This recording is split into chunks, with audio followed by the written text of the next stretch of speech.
നിന്റെ കയ്യിൽ നടക്കുന്ന ദൈവികമായ ഇടപെടലുകളും നിനക്ക് കിട്ടിയ വചനങ്ങളും നിനക്ക് കിട്ടിയ അത്ഭുതങ്ങളും ഒക്കെ നിന്നിൽ നടന്നിട്ടും അവിടെ നീ ഒരു ഡിസിഷൻ എടുക്കുന്നില്ലെങ്കിൽ നീ നിന്നടത്ത് തന്നെ തുടരും.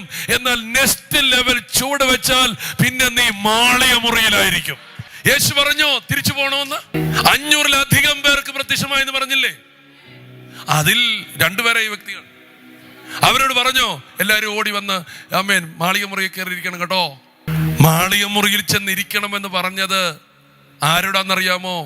അത് കേട്ട് തീരുമാനമെടുത്ത് തിരിച്ചു വന്നവരോട് യെരൂശലേമിൽ വച്ച് പറഞ്ഞു, നിങ്ങൾ വാങ്ങിപ്പോകരുത്, നെക്സ്റ്റ് ലെവൽ മാളികയിലോട്ട് കയറിക്കണമെന്ന്. അപ്പോൾ ഈ 500-ലധികം പേർക്കും ഇങ്ങനെയുള്ള എൻകൗണ്ടർ ആണ്.